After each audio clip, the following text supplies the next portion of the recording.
अगला है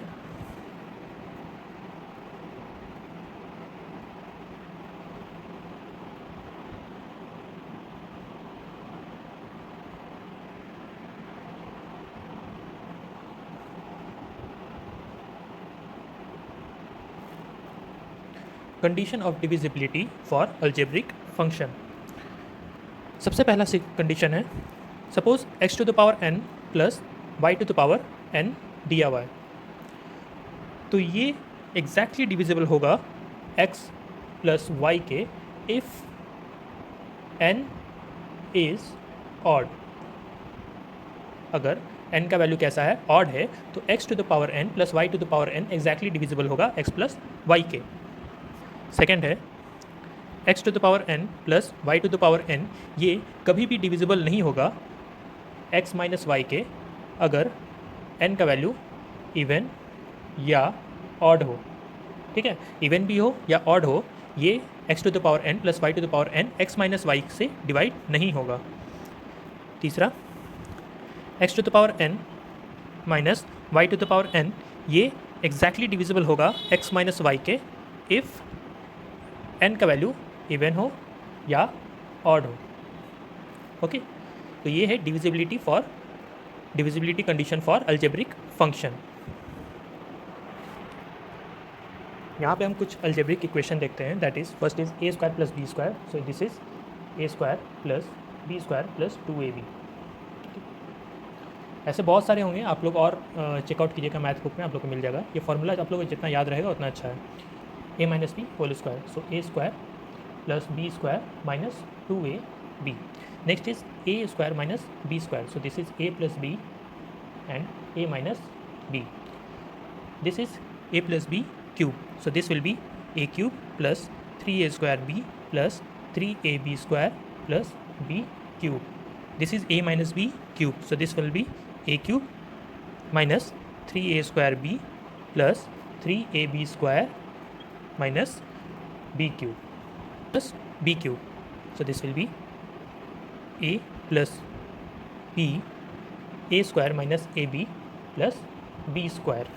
Next is a cube minus b cube, so this will be a minus b a square plus ab plus b square. Next is a to the power 4 minus b to the power 4, so we can write in a square square minus b square square, so we can write in this form, and this form will look similarly to this one, so this will be a square plus b square, a square minus b square. Or we can write a square plus b square, and a square minus b square is a minus b and a plus b.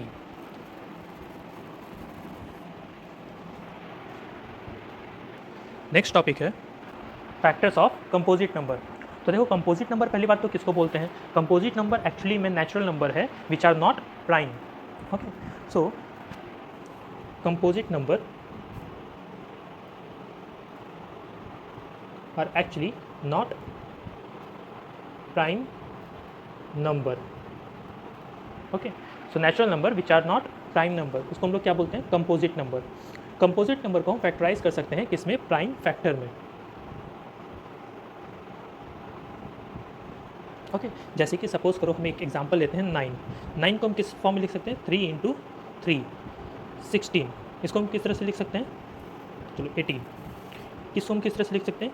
2 into 3 into 3। तो देखो ये किस form में टूट रहा है? Prime factor में टूट रहा है। ये 3 2 ये सब क्या है? प्राइम नंबर है। तो हम किसी भी कंपोजिट नंबर को प्राइम फैक्टर में ब्रेक कर सकते हैं। ओके, तो कंपोजिट नंबर को देखो, कंपोजिट नंबर को हम किस फॉर्म में लिखें? प्राइम फैक्टर के फॉर्म में लिखें। और ये जो प्राइम नंबर्स हैं इसका कुछ ना कुछ पावर है, तो इसको हम किस तरह से लिख सकते हैं? सपोज करो ये P1 मेरा एक प्राइम नंबर है और इसका पावर है A1, P2 भी एक प्राइम नंबर है और इसका पावर है A2। इस तरह से Pn कोई प्राइम नंबर होगा और इसका पावर होगा सपोज करो An। ओके, तो यहाँ पे P1 P2 Pn क्या है? ये सब प्राइम नंबर है, और A1 A2 An ये सब क्या है? इसका पावर है। तो फैक्टर ऑफ कंपोजिट नंबर क्या हो जाएगा?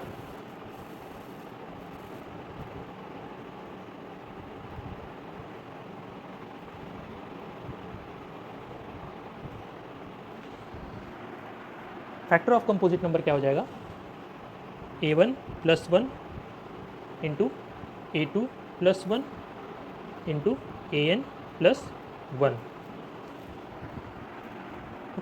तो इतने फैक्टर्स होंगे एक कंपोजिट नंबर का। इसको हम एक एग्जांपल में देख लेते तो क्लियर हो जाएगा। सपोज करो एक फैक्टर है, एक कंपोजिट नंबर है 180। अगर हम 180 का फैक्टर लिखें, ओके, तो ये क्या हो जाएगा, 2 इंटू 2 इंटू 3 इंटू 3 इंटू 5। ये देखो सारे के सारे प्राइम नंबर्स हैं, ओके। तो ये क्या हो गया, प्राइम फैक्टर में इसको हम ब्रेक कर लिए।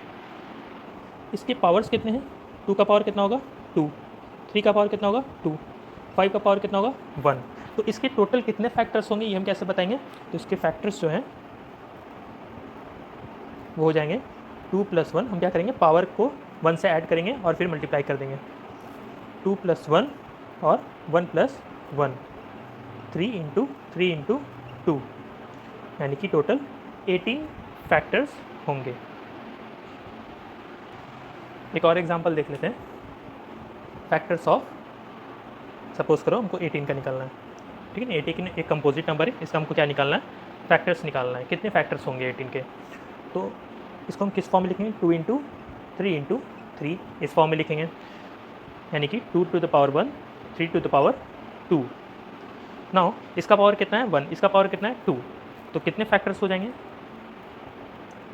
पावर में हम क्या करते हैं 1 से ऐड कर देते हैं, दैट इज़ 1 + 1 एंड 2 + 1, तो ये कितना हो जाएगा 2 into 3, so this will be equal to 6। Total 6 factors होंगे। तो कौन कौन से फैक्टर्स होंगे, 1 होगा 18 का, फिर किससे डिविजिबल होता है 2 से, फिर 3 से, फिर 4 से नहीं, 5 से नहीं, 6 से, ओके, फिर 9 से, फिर 18 से। तो देखो कितने फैक्टर्स हो गए, 1 2 3 4 5 6, तो टोटल 6 फैक्टर्स इसके होंगे।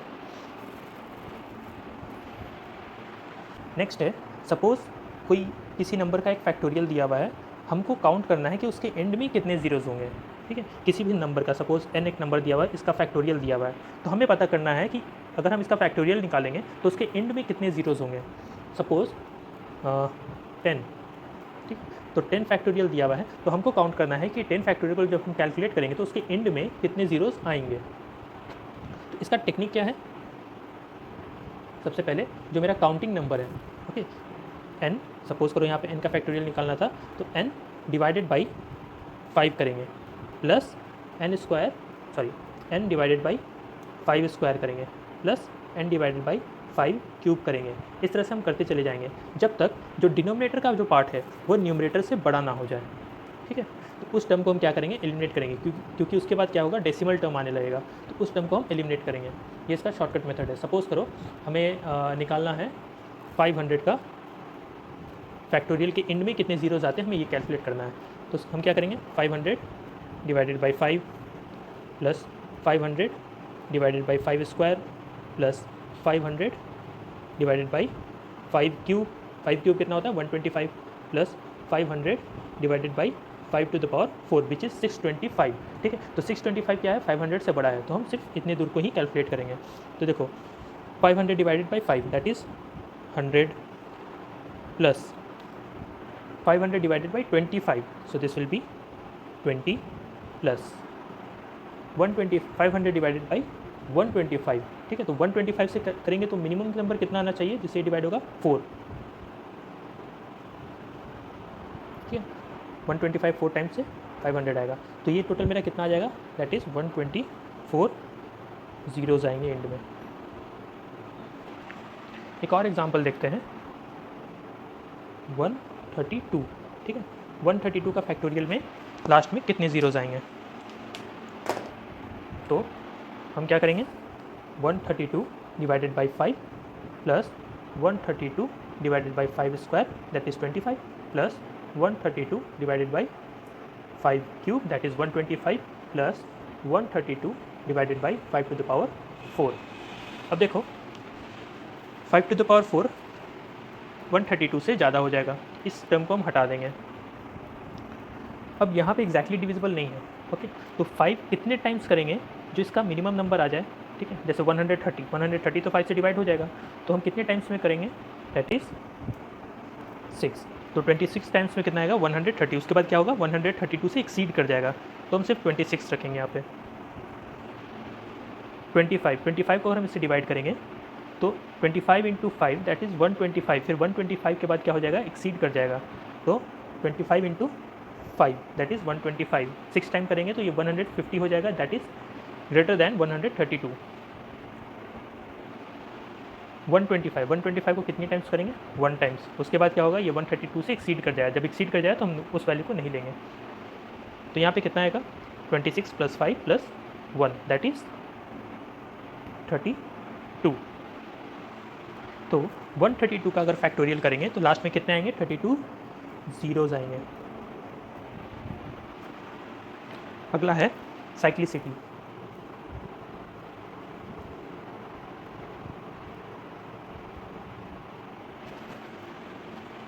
तो देखो साइक्लिसिटी क्यों करते हैं, सपोज करो कोई नंबर है x, इसका पावर दिया हुआ है n का वैल्यू कुछ भी हो सकता है, 100, 200, 164 कुछ भी हो सकता है। तो साइक्लिसिटी क्यों करते हैं, अगर ये वैल्यू दिया हुआ है तो इसका यूनिट प्लेस पे कौन सा नंबर आएगा हम ये पता करेंगे। सपोज करो x का कुछ भी हम पावर रखी है, ठीक है, n का वैल्यू कुछ भी हो सकता है, x का वैल्यू भी कुछ भी हो सकता है, 2, 3, 4 और n का वैल्यू भी कुछ भी हो सकता है। तो इसका यूनिट प्लेस पे ये कौन सा वैल्यू आएगा ये पता करने के लिए हम लोग साइक्लिसिटी का यूज़ करते हैं। तो सबसे पहले अगर 1 का पावर हम n करेंगे तो 1 का पावर तुम कुछ भी कर दो, रिजल्ट क्या आएगा, 1, यानी कि उसका सिर्फ यूनिट प्लेस ही आएगा और यूनिट प्लेस का वैल्यू क्या होगा, 1। तो 1 का साइक्लिसिटी क्या हो गया, 1। अगर हम 2 का साइक्लिसिटी देखें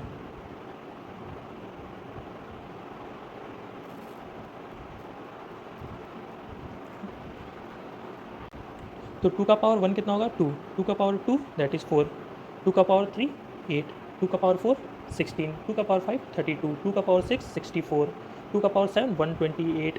ठीक, तो इसके देखो इंड में क्या यूनिट प्लेस पे क्या आ रहा है, 2 4 8 6, उसके बाद क्या हो रहा है, फिर रिपीट हो रहा है। इसका यूनिट प्लेस पे देखो नंबर्स क्या हो रहे हैं, रिपीट हो रहे हैं।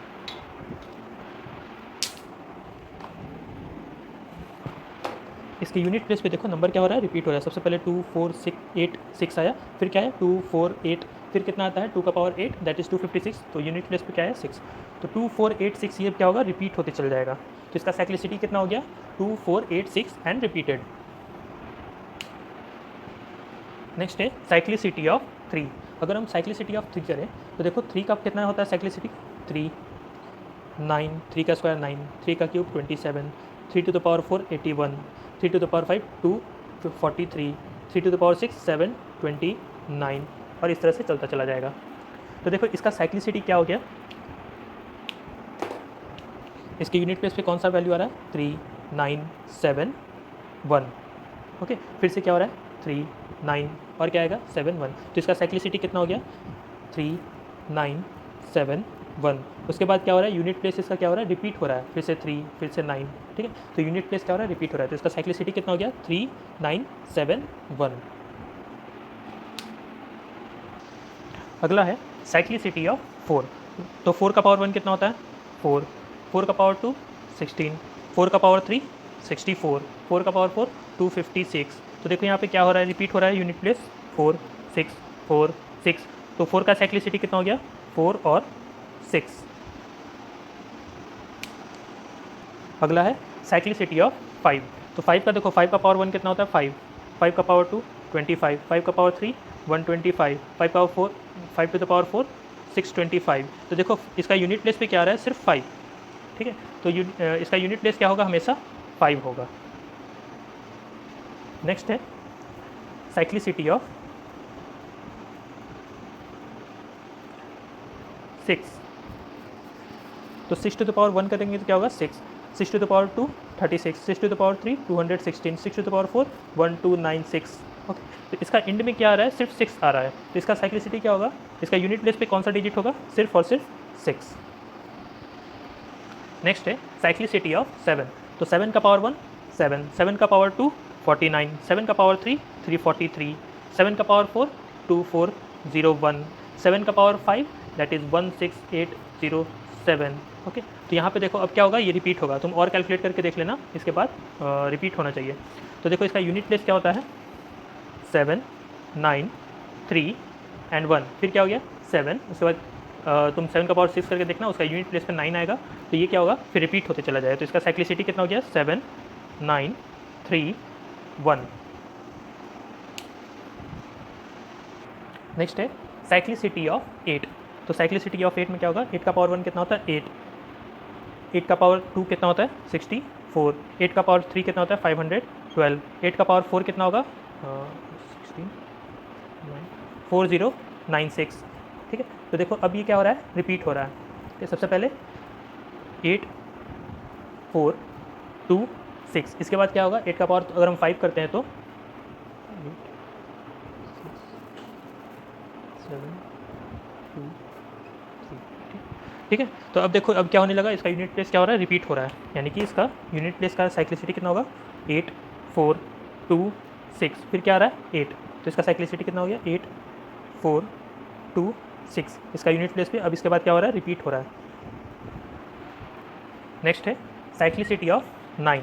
तो 9 टू द पावर 1 कितना होगा 9, 9 to the power 2 81, 9 to the power 3 that is 729, 9 to the power 4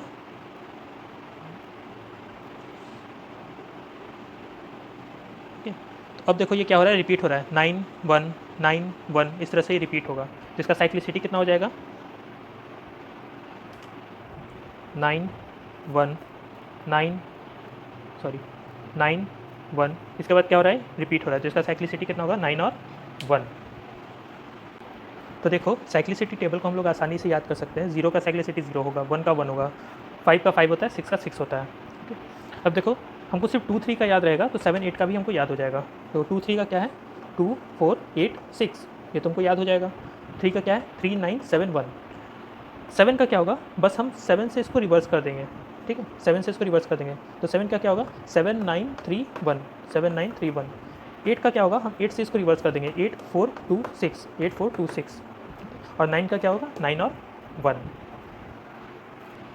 अब देखो साइक्लिसिटी हम कैसे देखते हैं, इसका यूनिट प्लेस हम कैसे निकालेंगे। सपोज करो 2 टू द पावर 53 दिया हुआ है। ओके, 2 टू द पावर 53, तो 2 का साइक्लिसिटी कितना होता है 2 4 8 6, ये हमको याद है। ठीक है, 2 का साइक्लिसिटी होता है, वहाँ टेबल दिया हुआ है 2 4 8 6। तो हम कितनी डिजिट है 2 4 8 6, दैट इज़ 4 डिजिट है, तो हम इसको क्या करेंगे 53 को हम 4 से डिवाइड कर देंगे। 4 से डिवाइड करेंगे तो रिमाइंडर कितना बचेगा इसका हम कैलकुलेट कर लेते हैं 1 एंड 3, तो कितना रिमाइंडर इसका बचेगा 1। ठीक है, 52 तो कट जाएगा, बचेगा कितना 1। अब 1 जो बचेगा फिर से हम कैलकुलेट कर इसमें काउंट कर देंगे 2 4 8 6, तो 1 कैलकुलेट 1 हम इसमें से काउंट करेंगे, 1 पे कौन सा आ रहा है 2, तो इसके यूनिट प्लेस पे कौन सा डिजिट रहेगा 2। पहला क्वेश्चन है 2 टू द पावर 57। तो देखो 2 का साइक्लिसिटी क्या होता है 2 4 8 6, यानी कि कितने डिजिट है 4 डिजिट है। अब इस 4 को हम इससे डिवाइड करेंगे। ठीक है, 4 डिजिट है तो हम इसको 4 से डिवाइड करेंगे, तो 57 को हम 4 से डिवाइड करते हैं, तो ये कितने टाइम्स में आएगा 14 टाइम में कितना आएगा 56, रिमाइंडर कितना बचा 1। ठीक है, साइक्लिसिटी क्या था 2 4 8 6, तो 1 बचा तो हम 1 काउंट करेंगे, 1 पे कौन सा नंबर आ रहा है 2, तो इसके यूनिट प्लेस पे कौन सा नंबर आएगा 2। ओके, एक और एग्जांपल देख लेते हैं। 2 टू द पावर 54 दिया हुआ है सपोज करो, तो 54 को हम 4 से डिवाइड कर देंगे 13 टाइम में, तो कितना आ जाएगा 52, कितना रिमाइंडर बचेगा 2। अब इसका साइक्लिसिटी क्या था 2 4 8 6, तो हम 2 काउंट करेंगे, तो 2 काउंट करेंगे तो कौन सा नंबर आएगा 2 4 8 6 में 2 काउंट करेंगे तो 2 4, तो कौन सा इसके यूनिट प्लेस पे कौन सा नंबर आएगा 4। अब हम रखते हैं 2 का पावर 1033। अगर हम 1033 को 4 से डिवाइड करेंगे तो ये कितने टाइम्स में कटेगा 2 5 8, 258 टाइम्स में कितना आएगा 1032, तो रिमाइंडर कितना बचा 1। ठीक है, 1 रिमाइंडर बचा तो हम 1 काउंट करेंगे, तो 1 काउंट करेंगे तो यूनिट प्लेस पे क्या आएगा 2। ठीक है, तो इसका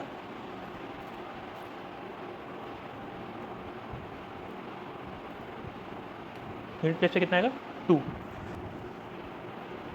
3 टू द पावर 87 है। ओके, तो 3 का साइक्लिसिटी कितना होता है 3971, राइट।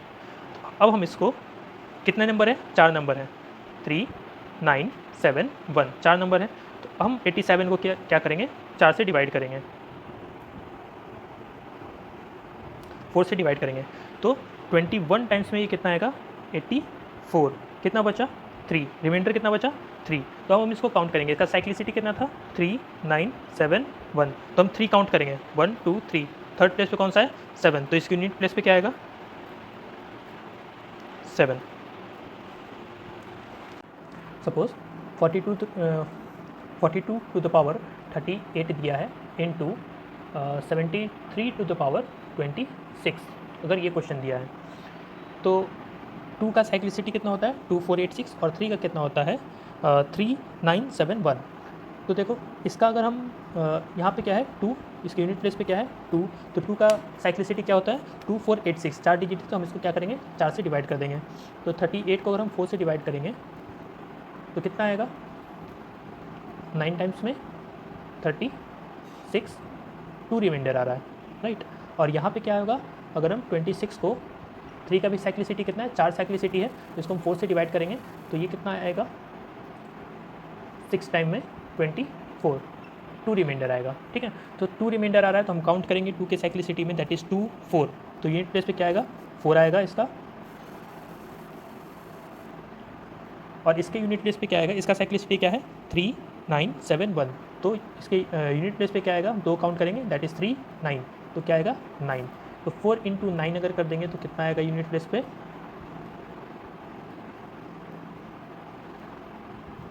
36। ठीक है, सपोज क्वेश्चन दिया हुआ है 13 to the power 63 into 74 to the power 49। तो देखो 13 टू द पावर 63, अगर हम 63 को 4 से डिवाइड करेंगे तो कितना आएगा, इसका रिमाइंडर कितना आएगा 3। ओके, इसका रिमाइंडर कितना आएगा 3। और अगर हम 74, तो यूनिट प्लेस पे क्या है 4, 4 का साइक्लिसिटी कितना होता है सिर्फ 2 होता है, 4 और 6 राइट। तो सिर्फ 2 साइक्लिसिटी है, यानी कि अगर हम इसको डिवाइड करेंगे 2 से तो ये कितना, इसका रिमाइंडर कितना आएगा 1 राइट। अगर हम 4 का साइक्लिसिटी कितना होता है सिर्फ 2 साइक्लिसिटी होता है 4 और 6, तो हम 49 को क्या करेंगे 2 से डिवाइड करेंगे तो इसका रिमाइंडर कितना आएगा 1 आएगा। अब देखो इसका साइक्लिसिटी कितना था 3, 9, 7, 1। तो अगर हम 3 का, इसका रिमाइंडर कितना आया 3, तो हम 3 काउंट करेंगे तो कौन सा आएगा 3, 9, 7। तो इसके यूनिट प्लेस पे कौन सा डिजिट आएगा 7। यहाँ पे देखो इसका रिमाइंडर कितना आया 1, और 4 का साइक्लिसिटी कितना होता है 4 और 6, तो 1 अगर हम काउंट करेंगे तो यूनिट प्लेस पे कौन सा नंबर आ रहा है 4। अगर हम इन दोनों को मल्टीप्लाई करेंगे तो 7 4 जा 28, इसके यूनिट प्लेस पे कौन सा डिजिट आ रहा है 8।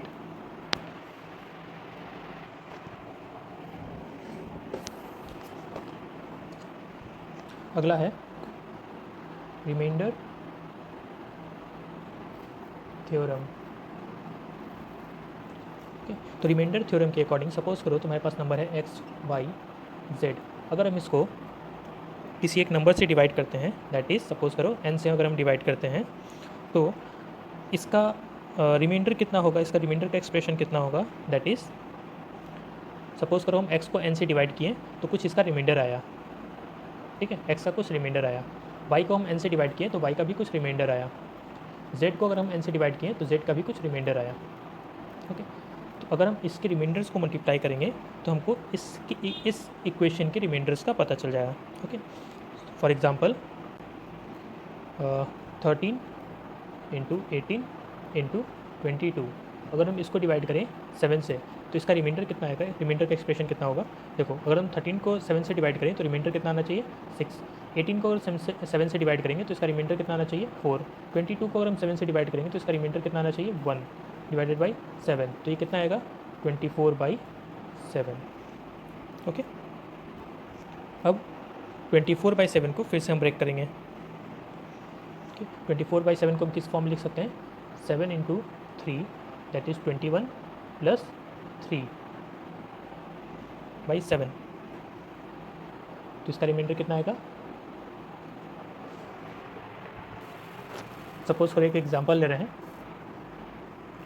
13 × 18 × 23 डिवाइडेड बाई 7। तो इसका रिमाइंडर कितना आएगा। देखो 13 को 7 से डिवाइड करेंगे तो कितना आएगा 6, रिमाइंडर कितना आएगा 6। 18 को 7 से डिवाइड करेंगे तो रिमाइंडर कितना आएगा 4। 23 को अगर हम 7 से डिवाइड करें तो रिमाइंडर कितना आएगा 2 डिवाइडेड बाई 7, ये कितना आएगा 48/7। 7। अब 48/7 को तो देखो इसको हम लिख सकते हैं 7 × 6 + 6 डिवाइडेड बाई 7। 7 × 6 कितना होता है 42 + 6 48। ओके, अब देखो ये तो इसके डिविजिबल है, ये तो इस टर्म से डिविजिबल है, राइट। 6 टाइम में डिवाइड हो जाएगा, ये वाला टर्म रिमाइंडर बचेगा, दैट इज़ 6/7। तो इसका रिमाइंडर कितना बचेगा, दैट इज़ 6। ओके, इसका रिमाइंडर कितना बचेगा 6। सपोज ये एक क्वेश्चन है 19 × 21 × 22/9, इसका रिमाइंडर कितना होगा। देखो 19 को अगर हम 9 से डिवाइड करेंगे तो इस कितना रिमाइंडर बचेगा 1। 21 को अगर हम 9 से डिवाइड करेंगे तो कितना रिमाइंडर बचेगा 3। और 22 को अगर हम 9 से डिवाइड करेंगे तो कितना रिमाइंडर बचेगा 4 डिवाइडेड बाई 9। 4 3 जा 12 डिवाइडेड बाई 9।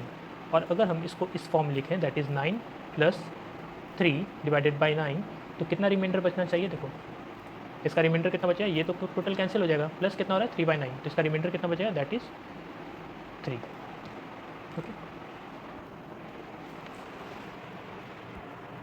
अब देखो इसमें अगर हम 8 से डिवाइड करेंगे तो कितना रिमाइंडर बचेगा दैट इज़ 1। 18 से अगर डिवाइड करेंगे तो कितना रिमाइंडर बचेगा 2। और 19 को डिवाइड करेंगे तो कितना रिमाइंडर बचेगा 3 डिवाइडेड बाई 8, ये कितना हो जाएगा 6/8। तो इसका रिमाइंडर कितना बचा दैट इज़ 6। अगर कोई पॉलिनोमियल इक्वेशन दिया हुआ है दैट इज़ x + b या x + a⁴n divided by x, अगर कोई पॉलिनोमियल इक्वेशन दिया हुआ है तो इसका रिमाइंडर हमेशा क्या होगा a⁴ divided by a⁴n divided by x, ये इसका रिमाइंडर होगा। फॉर एग्जांपल अगर हम 10⁻99 लेते हैं divided by 8, okay, divided by 9। Okay, अगर 10⁻99 डिवाइडेड बाई 9 करते हैं तो ये कितना आएगा, इसको हम क्या लिखेंगे 9 + 1 डिवाइडेड बाई 9⁻99। देखो इसी फॉर्म में आ गया, राइट।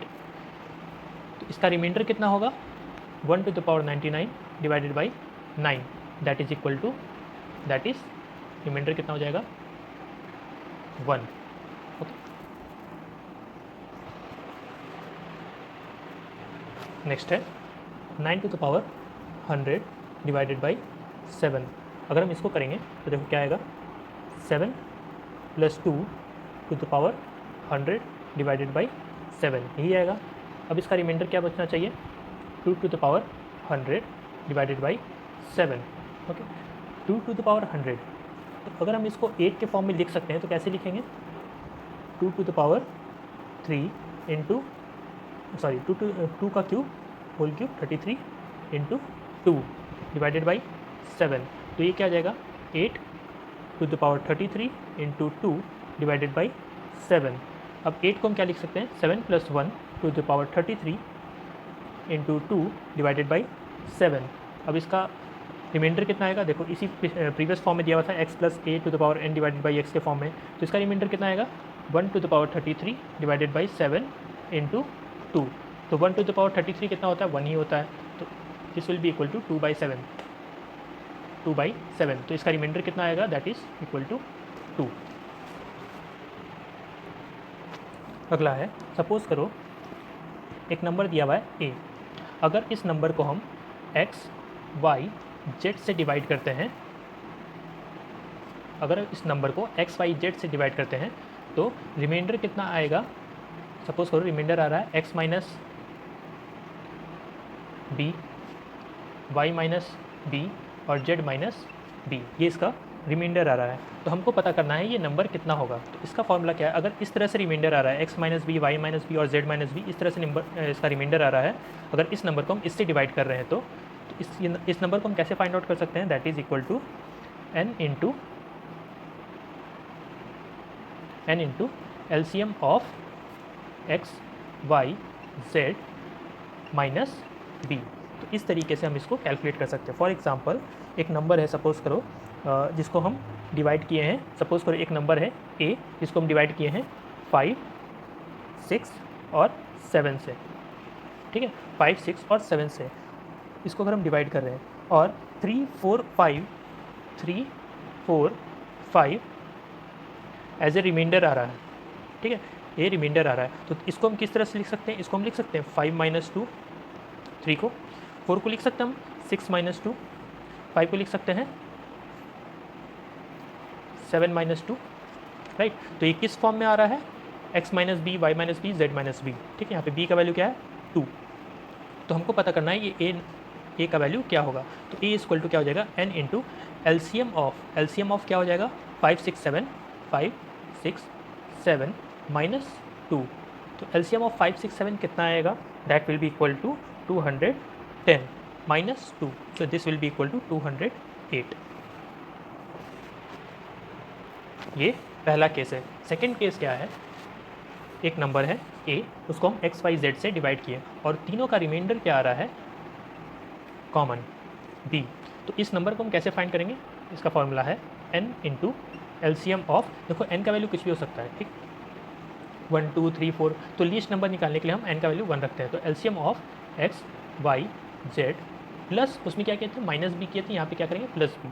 फॉर एग्जांपल अगर हम 5 8 और 7 को, ये 3 नंबर है 5 8 7 को अगर हम डिवाइड कर रहे हैं तो मेरा रिमाइंडर जो आ रहा है वो आ रहा है 2, ठीक है। रिमाइंडर कितना आ रहा है 2, ओके, कॉमन रिमाइंडर तीनों में 2 2 2 मेरा रिमाइंडर आ रहा है, ठीक। अगर एक नंबर सपोज करो a है, उसको अगर हम 5 8 7 से डिवाइड करें तो मेरा रिमाइंडर कितना आ रहा है 2 2 2। तो ये नंबर को हम कैसे फाइंड करेंगे, LCM of 5 8 7, LCM of 5 8 7 plus 2।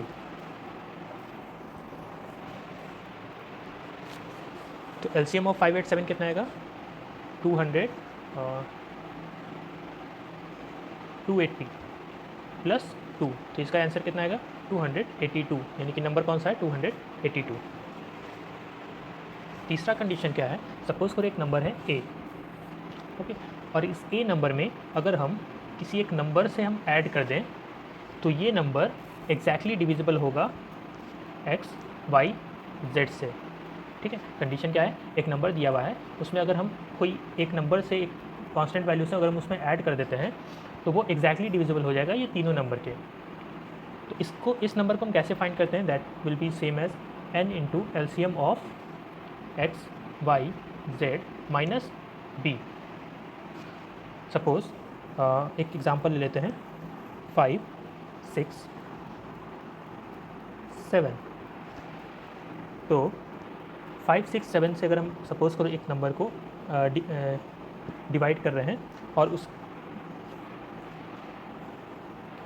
एक एग्जांपल ले लेते हैं, सपोज एक नंबर है a, उसमें अगर हम 5 से ऐड कर रहे हैं तो वो एग्जैक्टली डिविजिबल हो जा रहा है 6 और 7 से, ठीक है। यही क्वेश्चन है, एक नंबर है a, उसमें अगर हम 5 से ऐड कर रहे हैं तो वो डिवाइड हो जा रहा है 6 और 7 से, तो ये नंबर कौन सा है। तो इसको हम कैसे फाइंड करेंगे, एलसीएम ऑफ 6 and 7 माइनस 5। तो एलसीएम ऑफ 6 and 7 कितना होगा 42 माइनस 5, तो ये कितना आ जाएगा 37, यानी कि 37 वो नंबर है जिसमें हम 5 से ऐड कर रहे हैं तो वो 6 और 7 से डिवाइड हो जा रहा है।